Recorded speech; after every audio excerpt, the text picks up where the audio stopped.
날마다 마음을 같이하여 성전에 모이기를 힘쓰고 집에서 떡을 떼며 기쁨과 순전한 마음으로 음식을 먹고 하나님을 찬미하며 또 온 백성에게 칭송을 받으니 주께서 구원받는 사람을 날마다 더하게 하시니라. 사도행전 2장 46절부터 47절 말씀. 아멘. 우리가 복음서를 통해서 예수님께서 가장 많이 사역하신 곳을 살펴보면 두 개의 지역을 확인할 수가 있는데요. 바로 예루살렘 지역과 갈릴리 지역입니다. 이 두 개의 지역은 각각의 특징이 있는데요. 그 중에 먼저 예루살렘 지역을 살펴보도록 하겠습니다. 예루살렘에는 특별한 장소가 있었죠. 바로 성전입니다. 이 하나님의 성전은 다윗과 솔로몬 시대부터 지어졌어요. 그러나 이스라엘이 이 바벨론에 멸망당하면서 그 첫 번째로 세워진 성전은 무너지게 되었죠. 그리고 포로기 이후에 고레스 칙령으로 이스라엘 백성이 가나안 땅에 돌아오면서 수룹바벨이라는 지도자를 통해 두 번째 성전이 세워지게 됩니다. 그러나 구약과 신약 사이에 있는 그 400년의 중간기를 보내면서 이스라엘은 로마의 그 폼페이우스 장군의 침공으로 인해 이 두 번째 성전도 많은 부분 파괴되고 말았죠. 그 결과 두 번째 성전도 그 역할을 하기가 어려웠습니다. 로마의 지배를 받게 되면서 경제적으로 어려워진 이 유다 왕국은 성전을 스스로 복구하기가 참으로 어려웠어요. 그러다가 예수님 시대에 와서 에돔 사람이었던 헤롯이 로마에게 그 왕의 직분을 사게 되면서 왕이 되었죠. 왕이 된 헤롯은 유대인의 그 마음을 얻기 위해서 세 번째 성전을 새로 지은 겁니다. 예수님 시대에는 이렇게 세 번째 성전이 들어서 있는 상태였어요. 성전의 본래 목적은 예수님께 예배드리고 기도하는 곳이었지만 이 세 번째 성전은 그 역할을 하지 못했습니다. 헤롯 왕이 정치적인 목적으로 그 성전을 세운 데다가 이스라엘의 지도층이었던 사내들인 공회는 그들의 막대한 부를 누리는 그 수단으로 이 성전을 이용하고 있었습니다.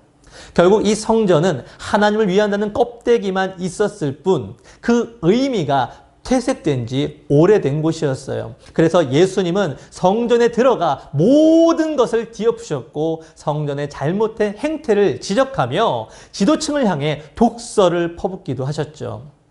성전에 대한 예수님의 태도는 사내들인 공회의 미움을 사는 행위였어요. 결국 공회는 예수님을 신성 모독과 성전 모독이라는 그 명분으로 잡아다가 로마의 재판을 받게 합니다. 심판관인 빌라도 총독은 유대인의 민심을 잠재기 위해서 죄가 없으신 예수님을 십자가형에 처하게 되었죠. 이것이 바로 예수님께서 십자가를 지게 되신 세상적인 이유입니다.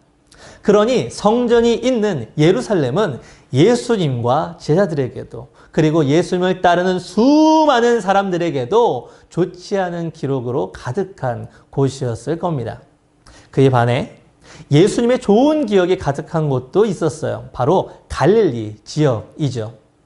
제자들 대다수가 이 갈릴리 출신이었어요. 그리고 갈릴리는 예수님께서 활발하게 사역하신 지역이었죠.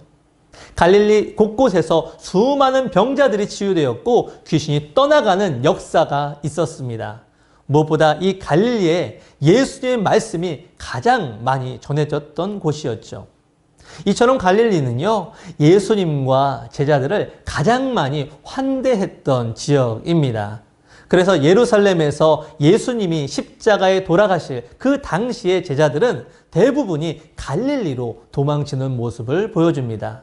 그래서 요한복음 21장을 보면요, 베드로가 부활하신 예수님을 만난 것도 갈릴리 지역의 디베레아 호숫가였습니다.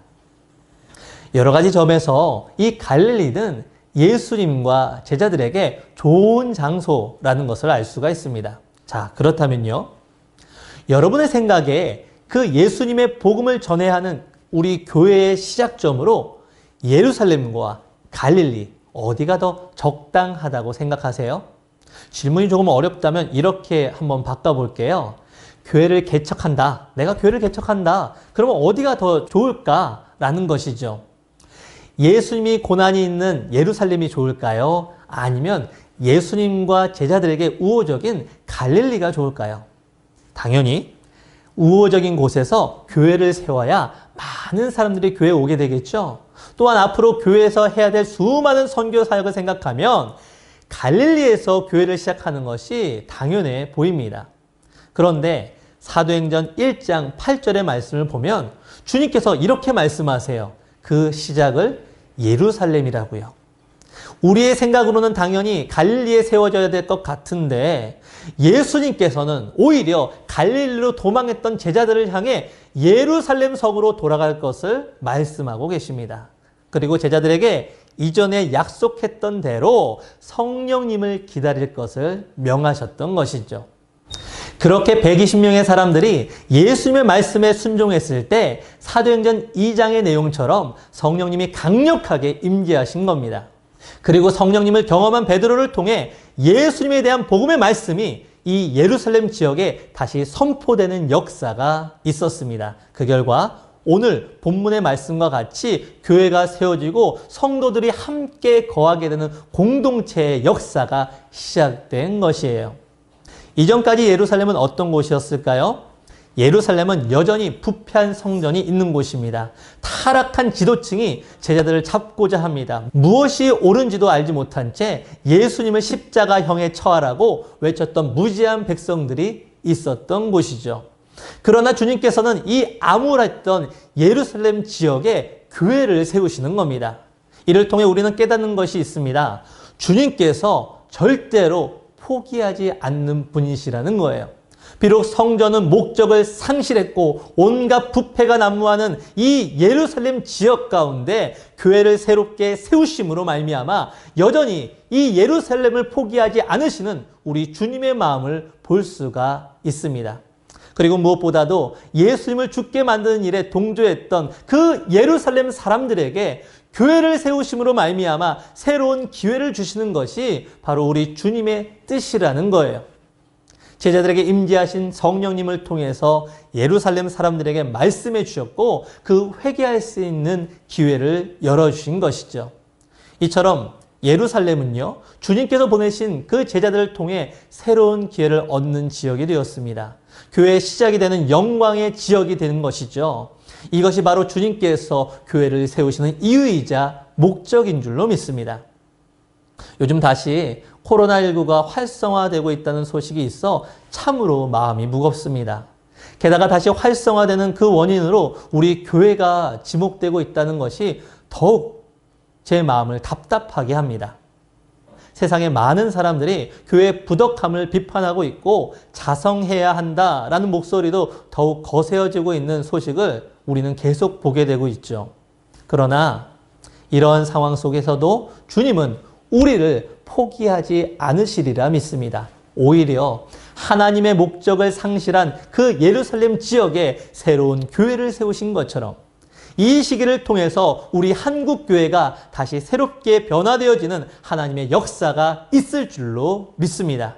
그리고 이 힘들고 어려운 시기에 우리 한국교회가 다시 세상의 빛과 소금의 역할을 온전히 감당할 수 있도록 그 새로운 기회를 허락해 주실 줄로 믿습니다.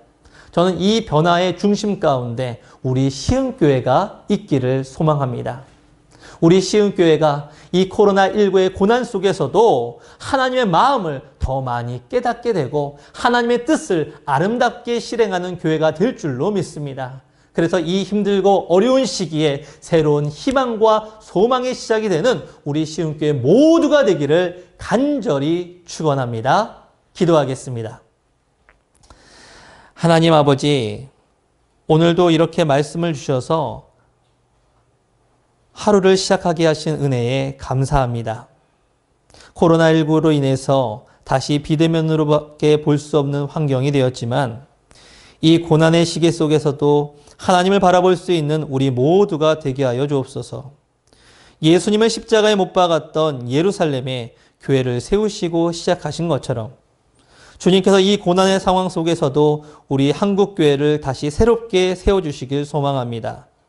무엇보다 우리 시흥교회가 더욱 하나님의 뜻을 행하고 하나님의 나라를 세워가는 교회가 되길 원하오니 고난을 기회로 삼아 우리의 잘못을 고치는 시기가 되게 하시고 참된 하나님의 백성이 되어 살아가는 우리 모두가 되게 하여 주옵소서. 우리를 끝까지 포기하지 않으시는 예수님의 이름으로 기도합니다. 아멘.